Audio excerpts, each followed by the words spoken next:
Hey everyone, welcome back. You ready for another deep dive? Absolutely, I'm excited for this one. This time, we're heading to the city that never sleeps, New York City.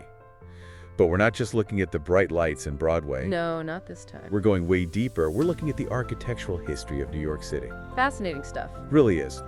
And we're going to be pulling from excerpts from Architecture History of New York. Great book, lots to cover. Yeah, we're going to uncover how this city's skyline became, well, so iconic, right? Absolutely, it's a symbol of ambition, innovation. That's it, ambition, innovation. And maybe even a little bit of architectural daring, wouldn't you say? Oh yeah, for sure, a little daring. Okay, so let's rewind the clock. Way back, before the Dutch, before the British. Right back to the beginning. Who was here? The Lenape people. The Lenape, they called this land home. What can we learn from the structures they built? Well, the Lenape people, they were incredibly resourceful. They built wigwams and longhouses using all-natural materials, I can picture it, yeah. perfectly suited to how they lived and the environment around them. Sadly, very few of these structures remain.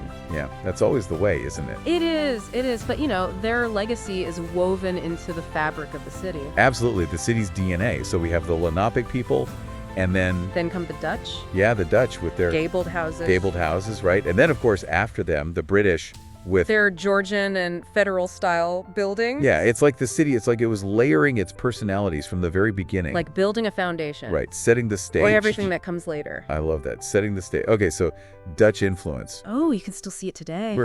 Give us some places. Lower Manhattan, you'll see those narrow streets. Oh, yeah. And the houses with the stepped gables. And then the British, they bring the grandeur. the grandeur, yeah, and that sense of order. The symmetrical building. Beautiful, but a lot of them, sadly, gone. Yeah. Disappeared. The city grew so fast. Oh, that brings us to, speaking of the city growing, the 19th century. What a time. Oh my gosh, talk about pivotal. Industrial Revolution. Immigration. And that incredible drive to build upward. Up. The city was reaching for the sky. It was. So imagine New York in the 19th century, okay? It's bustling, right? Immigrants everywhere, industries are booming. But space is running. It's crowded, it's noisy. I'm thinking about those old sketches, of the streets. Oh, yeah. People everywhere. How do you even move? Exactly. You've got this problem. How do you build upwards if you can only go so high with traditional masonry? Oh, that's a good point. Right. Enter steel and elevators. Oh, the game changers. Total game changers. These two innovations changed how we build. But more than that, they changed the very feel of the city. Suddenly we go up. Exactly. The sky's the limit. Architects started thinking vertically, pushing the limits of what was even possible. And boom, the skyscraper is born. Right. That is New York. The skyscraper is the symbol of New York. But it's interesting, right? It didn't just appear overnight. No? It evolved. Architects like Louis Sullivan, Oh, big name. pioneer of the Chicago school style. Interesting. Chicago? Yeah, but his ideas, they resonated in New York. How so? He championed a new way of thinking about design. It was all about verticality, functional design, Okay. embracing new materials like steel. Yeah. And you see it in buildings like, think of the Flatiron Building, completed in 1802. Oh, yeah, the iconic. That shape, that distinctive triangular shape, it's slicing through the sky. Like a piece of cheese. It was a statement. It said, look, this is a new era of architecture. I bet people were shocked to see that going up. You can imagine. So different from anything they'd seen before. Yeah, totally radical at the time. So what comes after this? What's the next step in this architectural evolution? Well, the early 20th century brings us the Art Deco movement. Ooh, Art Deco. A celebration of geometric patterns, ornamentation, luxury. Think about the Chrysler Building. Oh, yeah. That stunning crown, those gleaming facades. Classic. That's Art Deco reaching for the sky. And it fits, right? Because Art Deco has that roaring 20s energy, doesn't it? But of course, architectural tastes change like everything else. Oh, of course they do. After Art Deco, we move towards mid-century modernism and the international style. Okay, tell me about this.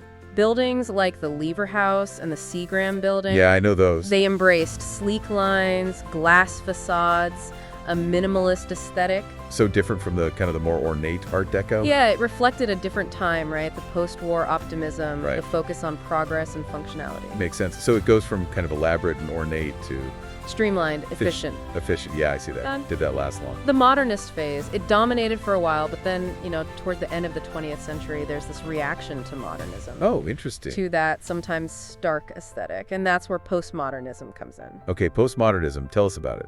It challenges conventions, it plays with historical references, it adds a touch of whimsy, I think.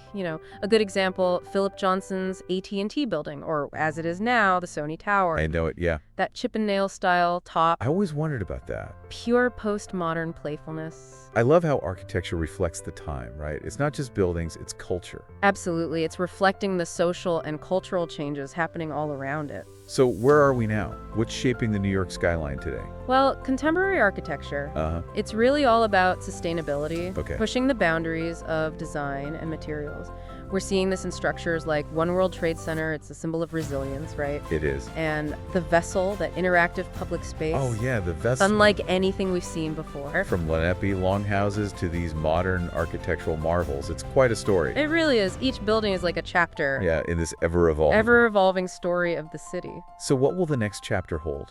That's the question, isn't it? As you look at the New York City skyline, what do you think the future holds? What a great question to ponder. If you're like us and this conversation has sparked your curiosity, we encourage you to explore more. There's so much architectural history out there, not just in New York, but in your own city too. You might be surprised by the stories hidden in plain sight. Definitely worth exploring. Until next time.